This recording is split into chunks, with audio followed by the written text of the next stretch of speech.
ओम नमः शिवाय ओम नमः भगवते वासुदेवाय।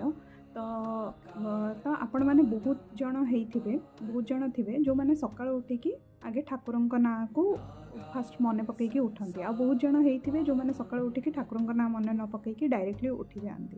तो बेसिकली कथा या है आपण मैंने जितेबाला सकाळु उठुचंदी तो ठाकुरंक नामरू ही उठिकी दिन स्टार्ट कले दिनटी भलरे जाए। तो जितेबाला सकाळु उठुचंदी आपण गोटे मंत्र पढ़ी पारिबे निज बेड उपर ही बसिकी जस्ट उठिले उठी सारा पर आपण दी हाथ को एमती देखिए देखिकी ही ये मंत्रटी पढ़ी पारिबे। बहुत सिंपल मंत्र। तो मंत्रटी है कराग्रे बसते लक्ष्मी कर मध्य सरस्वती कर अग्रे तु गोविंद प्रभाते कर दर्शन। तो यही मंत्रर माने है आमर जो कर माने हाथ तो करर अग्रर लक्ष्मी अछंती। तो लक्ष्मी हेले सुख समृद्धि और शुभर प्रतीक।